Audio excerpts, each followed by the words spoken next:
በስከ መጨረሻም ለትሁት እንግዲህ ናቲና ተመስገን ሽማግሌ ልከዋል። ይህም የሆነው እንግዲህ ሁልጊዜ አትጨቃጨቁብኝ፣ አንደኛቸውን ወላጆቼ የፈቀዱልኝን አገባለሁ፣ ስለዚህ ሁለታችሁም ሽማግሌ ላኩ በማለት ወስናለች። ይህንም የወሰነችው ከእድል ጋር በመማከር ነበር። እድል በተደጋጋሚ ተመስገን እንጂ ናቲ እንደማይሆናት ብትነግራትም በፍጹም አልመለስላት ስትል ለማንኛውም ሁለቱንም ሽማግሌ ላኩ በይና ቤተሰቦች የተቀበሉትን ታገቢያለች ስትላት ምናልባት ቤተሰቦቼ ያልፈለጉትን ቢመርጡልኝ ይሳ በማለት ስትላት የዛ ጊዜ ደግሞ ቤተሰቦቼ አልመረጡህም ስትይ የምትፈልጊውን ታስቀሪዋለች፣ ግን መጀመሪያ ቆርጦ ማን ሽማግሌ እንደሚልክ እንወቅ በማለቷ ነበረ።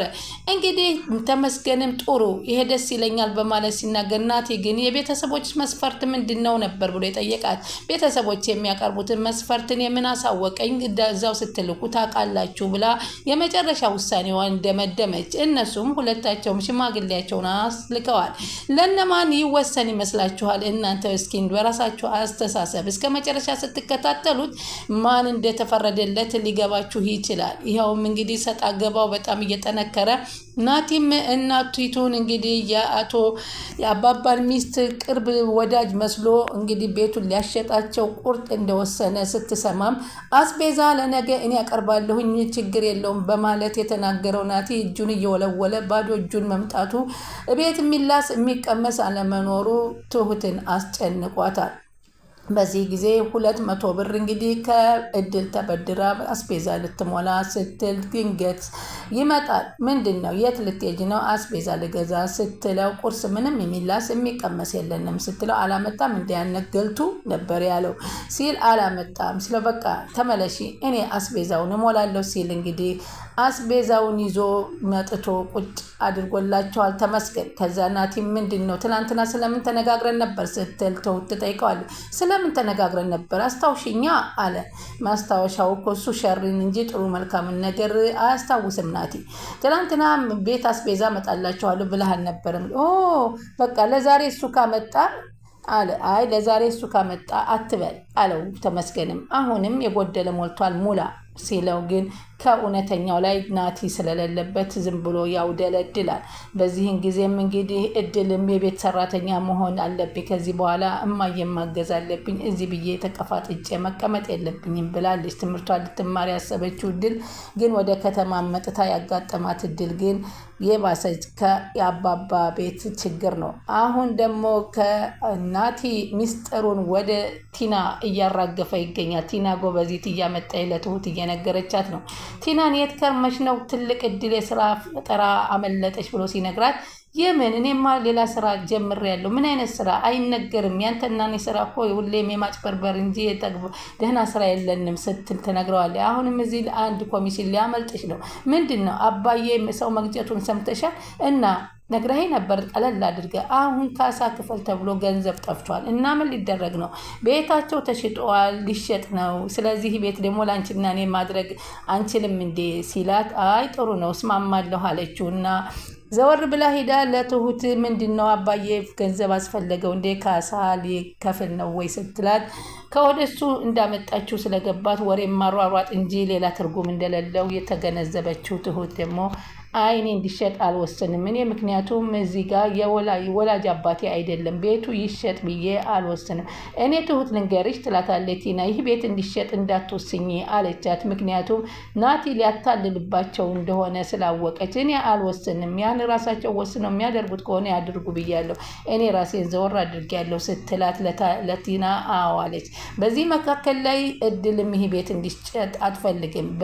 በመሀል ጣልቃ ገብታ ስትናገርም እናቲቱ እንግዲህ አንቺ ምን አገባሽ በዚህ ቤት አንቺ ምንም እኔ ከገንዘብ ይልቅ እሱን ነው የምፈልገው እሱን አገኛለሁ ብዬ ሳጣው ገንዘቡ ቢቀር ይሻላል እያለ ስትል አሁንም እድል አይሆንም የሚል ሀሳብ ስታነሳ ሴትዮዋ ፈቃደኛ ሀሳብ አልሰጧትም። በዚህም የተነሳ እማዬ በቃ ከሰው ቤት ገብቼ ስራ ልሰራ ነው አይሆንም በወር አንድ ቀን መጥቼ አይሻለሁ ስትላት አይሆንም በወር አንድ ቀን አንቺን ማየት አልችልም በቃ አንቺም እኮ የኔን ሀሳብ መቀበል ስላልቻልሽ እኔም ያንቺን ሀሳብ አልቀበልም በማለት እድል ግን ይህንን አድርገሻል ብዬ ለማለት ሲያክል አይደለም በማለት ትላቸዋለች። እሳቸውም በጣም ግራ ገቡና ተመስገን ደግሞ አረተ እድል አስተውይ ቆይ እያላት ነበር። እኔ ለዚህ ቤት አስቤዛ ሳልሆናችሁ አልቀርም ያመጣለሁ አትጨናነቂ ሲል ናቲ ብድግ አድርጎ እኔ ቆንጆ ቤት ሰው ቤት አስገባሻለሁ በማለት ሊጠቀምባት ሲሞክር ተመስገን ደግሞ በፍጹም አስተውይ አትገቢም፣ ጭራሽ በናቲ መስመር አትገቢም ስራ በማለት ያስከለክላታል። ትሁት እንግዲህ በተደጋጋሚ እየተደበቀችና ጀርባዋን እየሰጠች ስታዳመጥ እነዚህ ልጆች ተመስገንና ትሁት ቤቱን ሊያስቀሩ ስለፈለጉ ነው፣ ወራሽ ነን እያሉ ነው። ስለዚህ እማማ ምን ትጠብቂያለሽ? ይህን ቤት ፈጠን አድርጊውና እንሽጠው እያለ አሁንም ሲል በጣም ተናዳ ትሁት ወደ ውስጥ ትገባና ስማ፣ በቀደም አዳምጫለሁ፣ ዛሬም እየደገም ከሆነ ምን ለማለት እየፈለክ ነው? እኔ እዚህ ቤት እኮ የመሸጥም የመለወጥም መብት ወይንም የመወሰን መብት የለኝም። አባዬ ግን እቃው ከሚሸጥበት ያለው በባንክ አካውንት ገንዘብ ሊኖረው ይችላል። ተረጋግተን ብንነጋገርበት ይበልጣል ብዬ ነው ሀሳብ ያልኩት። እንዴ ግን አንቺ ይሄ ባልሽ አይደለም እንዴ ናቲ በማለት ይናገራሉ ሴትዮዋ። ቢሆንም እኔ ለከሌ ለባሌ ለምኔ የሚል አልልም፣ እውነተኛውን የመሰለኝን ውሳኔ ነው የምናገረው ስትል ትሁት ትወስናለች። አየሽ ከሴትዮዋ ፊት ስላቃለልሽ ሴትዮዋ ራሱ ነው የናቀችኝ በማለት ነገር ይናገራታል። ዝም በል እንዴ ዝም በል ለምን ትኛለሽ? እኔ እኮ ባልሽ ነኝ፣ ወደፊት ነበር እንዴ አሰብክ እንዴ እናያለና በማለት ትሁትም በጥፊ ትመታዋለች። ሰላም ወደ ቻናሌ ተከታታዮች ሰላማችሁ በያላችሁበት ይብዛልኝ። ቻናሌን ሰብስክራይብ፣ ላይክ፣ ሼር እያደረጋችሁ የምታበረታቱን ውድ ሀገሬ ልጆች ከልብ ነው ማመሰግናችሁ። ሰላማችሁ በያላችሁበት ይብዛልኝ። ትሁት ቀጣይ ፓርቲ ዘመተናል። ትሁት እንግዲህ አሁን የመጨረሻ ውሳኔዋን ለማወቅ ወደ አባቷ ሁለቱም ሽማግሌዎች እንዲልኩ አዛለች። አባቷ ማንን ይመርጡላታል? ወላጆቿን ማን ይመርጡላታል? ተመስገንን እንደሚመርጡለት ሲጀመር ናቲ ሽምግልናውን አይልክም ወዲህ ወዲያ ያውደለደለ ነገሮችን ለመጠምዘዝ እንጂ ለትዳርና ለጋብቻ ስለማይፈልጋት እንደማይልክ ነው። በዚህ መሰረት ተመስገን ስለሚልክ ለተመስገን እንደምትሰጥ ነው። አሁንም እድል እየመከረቻት ነው። አንቺ ተመስገንን አትግፊው፣ ተመስገን በጣም ነው የሚወድሽ፣ አንቺም እኮ ግን ተወዳሃለች አለችው ለተመስገን። ምን ተወደኛለች እያየሻት አይደለም? አይ ካንተ ፊት ነው እንጂ ትሁት እንደዛ የምትለው በጭራሽ ተወዳሃለች። አንተ እንኳን ትንሽ ከቤት የዘገየህ ጊዜ ቤት ውስጥ 10 ጊዜ ነው ተመስገን እያለ የምታነሳህ ብላ እውነታው እንደምትወደውም ገልጻለታለች። እስኪ ንገርሽ ብላ ትሁት እድልን ትጠይቃታለች። አንቺ ግን ተመስገንን ታፈቅሪዋለሽ እንዴ አለቻት። አይ ተመስገን እኔ እንደ ወንድሜ ነው የማየው፣ ካየሁት በኋላ ደግሞ ልክ እንደ ቤተሰቤ ነው የማየው። አንቺ ግን አይቅርብሽ፣ ይሻልሻል፣ አግቢ፣ እሱን ገፍተሽ እንዳትያለች እድል አሁንም እየደጋገመ እየነገረቻት ነው። ምክንያቱም ነገ እድል ብታገባው እንዴት ሳትነግሪኝ ሳላውቀው እንዳትላትም ራሷን እያስጠነቀቀቻት ትገኛለች። እንግዲህ ደግሞ በሌላ በኩል ደግሞ ቲና ያንን ሰውዬ እንግዲህ አይነ በሲር ነኝ አይኔ አያይም ብላ የምትለውን ሰውዬ እዛችሁ ቦታ ላይ ቆማ ጠብቃው መኪና ውስጥ እየጎተተ አስገብቶ ወስዶ እዚህ ወረቀት ላይ ፈርሚ አላት። እሷ ምንም ማንበብ ስለማትችል አንብብልኝ እንኳ አላለችም። አንብብልኝ እንኳ ብትለው በተገላቢጦ ቢያነብላትም አይኗ እስካላየ ድረስ ማወቅ አትችልም። ግን ፍርድ ቤቱ ላይ ስትል ፍርድ ቤቱ የፈረምሽው ነገር አይንሽ ስለማይ ብለው ያነብላታል። ሆኖም ሄዱና ፈርማል። እንግዲህ የስ በቃ አሁን እኮ የኔ ባለቤት ሆንሽ ማለት ነው፣ እንዴት ናፈቅሽ ስትል አለችበት። እንዴት ናፈቅሽ ብሎ እጁን እንዲህ ይላል። የውሸት እጁን እያንቀሳቀሰ ስታየው ባይኑ እንዴ ምን እንደዛ አልከኝ ስትለው አየች ብሎ በጣም ደነገጠና ምን ነው አለ። አይ ትናንትና ተገናኝተን ዛሬ ናፈቅሽ ስትለኝ ግራ ገብተኝ ነው አለችው። አጅሪት ጎበዟ። እኔ ደግሞ እንደው እጄን ሳንቀሳቀስ አየሽኝ እንደብዬ ነበር ብሎ በሆዱ ከዛ ይዟት ሄደና ወደና ማስረጃ ደርሰው ከመጡ በኋላ እሱ የእሷን ቤት ደግሞ ቆይታ እንድታወርሰው ነው። እሷ ግን ብልጥ ናት፣ የእሱን ቤት ትወርሳታለች እንጂ እሷ ቤት ምን አላት እናቲና። ከዛ መልሶ እዛ ቦታ ላይ ያስቀምጣትና እዚህ ነው አይደል? አዎ በቃ እዚህ ቤተሰብ የሆነች መታ ትወስደኛለች በማለት ትነግረዋለች። ግን አንድ ነገር በስከ መጨረሻ ተከስቶባታል ቲና። ይኸው ምንድነው? ሁልጊዜ ከምጠብቀው ቦታ ላይ ጠብቂኝ ሲላስ እህቷ እንደምታደርሳት ነበር የነገረችው። እሱ ግን በቅርብ ርቀት ቀድሞ ሄዶ መኪናውን አቁሞ በርቀት እያያት ነበረ። ማንንም ሰው ሳታስከትል ልክ እንደ አይናማ ቀጭቀው እያለ ስትመጣ አይቷታል። በዚህን ጊዜ እስኪ አሁን ተሻግራ እንዴት ብላ ነው እዛ ቦታ ላይ የምትቆመውና የምናያት እያለ እየተጠባበቃት ነው። አሁን እዚህ ጋር ሳይነቃባት አይቀርም።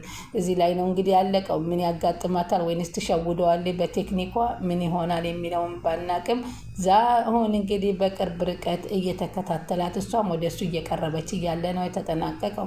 እንግዲህ በስከ መጨረሻ ቲን እንግዲህ እማማ ሀታ ሕክምናውን ለመሄድ ቀጠሯቸው ደርሶ ተመስገን ሕክምናችሁ ደርሷል ቀጠሮ ልውሰዳችሁ ቢላቸው አልሄድም ባላስታውስ እሱ እንኳ ቀርቷል ከእስር ቤት ተወርውሮ ከዚህ በኋላ አልሄድም በማለት ይናገራሉ። ይህን የሚያሉት እንግዲህ ተመስገንን ጥላቻ እያደረገ ናቲ ስለሚነግራቸው አሁን እሳቸው እውነተኛና ታማኝ ያደረጉት የአባባ ሚስት ናቲን ነው። ተመስገንን ሌላ ነገር አድርገው እንደ ክፉ እያዩት ነው። በዚህም የተነሳ ትሁት ተነስታ ለምንድን ነው እሱ እኮ ጥሩ ሰው ነው ተመስገን፣ ለምንድን ነው ተመስገን ጋር እማትሄጂው? እኔ ጋር መሄድ ካልፈለገች ችግር የለም አይቅርባት። ይቺ እድልም ከሆነ ትሁት ጋር ለማንኛውም እንዴት ተረ የምፈልገው በማለት ቢናገርም እሳቸው ግን አልሄድም ሲሉ በጣም ተናዳ እንግዲህ ትሁት ትናገራለች። ይኸውልሽ ተመስገን እኮ በጣም ቆራጥ ሰውና ሀቀኛ ሰው ነው፣ ይሄን ያክል እንደዚህ የሚያደርግ አይደለም ብላ ስትከራከርለት ናቲ ይናደዳል። እንዴት ለሱ ወግነሽ ትከራከሪለታለሽ በማለት ሲላት የምታገቢው እኮ እኔን እንጂ እሱን አይደለም እያለ ስጠይቃት ስማ እኔ አንተንም ላግባ እሱንም ላግባ አሁንም ቢሆን ተመስገን ክፋት የለውም፣ ያው የራሴን አላስነካም ይላል፣ ኃይለኝነት አለው እንጂ ውሸትንም አያውቅም። ላለመበትና ላሰበበት ነገር ደግሞ ይሞታል። ፍቅርንም ያውቀዋል። በፍቅርም ሊጋደል መጥቶ ከዚህ በፊት ብዙ ነገር አሳልፏል። ስለዚህ አሁንም እውነታውን ነው የምነግራት፣ መቀበል አለመቀበል እማዬ የራሷ ጉዳይ ነው በማለት ትናገረዋለች። አሁን በጣም ናቲን እያናደደው ነው፣ እየነቃችብኝም ነው ብሎ እየፈራ ይገኛል። በዚህ መካከል እድልም እኔ ነግሬሻለሁ እማዬ፣ ይሄ ናቲን የሚባል ሰው አትመኙ ብልሽ እምቢ ብለሻል። ናቲ እኔ ብዙ ነገር አውቃለሁ፣ ገደል ነው ይዞሽ የሚገባው በማለት አይ እሱ ጥሩ ሰው ነው፣ እሱ ሀቀኛ ነው፣ እሱ ምንም ነገር አያደርገኝም። እኔ እንደውም እዚህ ቤት የምፈራት ይችን ትሁት የምትባል እና ተመስገንን ነው ትላለች። ምክንያቱም ቤቱን ውርስ ሊወርሱ የሚፈልጉትን ቤቱን ሊያስቀሩ የሚፈልጉት ትሁትና ተመስገን ናቸው እያለ አሁንም መጥፎ ነገር በአእምሯቸው እየቀረጸባቸው ስለተገኘ ነው። በዚህም መካከል እንግዲህ ነገርኳቸው አለ እድል አሁን ከትሁት ጎን ቁማለች። ቲናም ከትሁት ጎን ቁማ ናቲ የሚባለው ውሸታም ሊያጋልጡት ሁላቸውም እስከ መጨረሻ እየገፉ ይገኛሉ። እሱን ትሁትን የመጨረሻ እንደማይፈልጋት የሚታየው አሁን በሽምግልናው ላይ ነው። ምክንያቱም የሆነ ፈጠራ ፈጥሮ ይቀራል እንጂ ሽማግሌውን ሲልካና ተመስገን ግን ሽምግልናውን ልኮ ሲያገብ እኔ ሙቼ ነው ተቀምጬ የአንተ ቤተሰቦች ምን ገንዘብ አለህና ይሰጡሃል ብሎ ተናገረው። ቤተሰብ እኮ ገንዘብ የማያዩበት ፍቅርን የሚያዩበት ነገርም አለ እኮ። ግዴታ እኮ የሰው ልጅ ገንዘብ አይደለም ትዳርን የሚመሰርተው ሲል አንተ ምን አለህና እኔ ሀብታም ነኝ እያለ 10 ጊዜ ሲጎራበት የአንተ ሀብት እኮ ለአባትህ ማን ሆነ እስር ቤት ወርውሮልሃል አባትህን። ለልጅ ያልተረፈ ንብረት ምን ያደርጋል ብለህ ነው? እኛ ከዜሮ ከጀመርን ማደግ እንችላለን። አሁን እንኳ እጅህ አይፈታም። የቤት አስቤዛ እንኳ ለማምጣት ወዲህ ወዲያ ትሽለጠለጣለህ። እኔ ግን ይሄውልህ አምጥቼዋለሁ። አሁንም እስኪ እንይህ አምጣና ቤቱን ሙላላቸው። በዚህ ጊዜ ነው አንተ የምትፈተነው በማለት ይናገረዋል።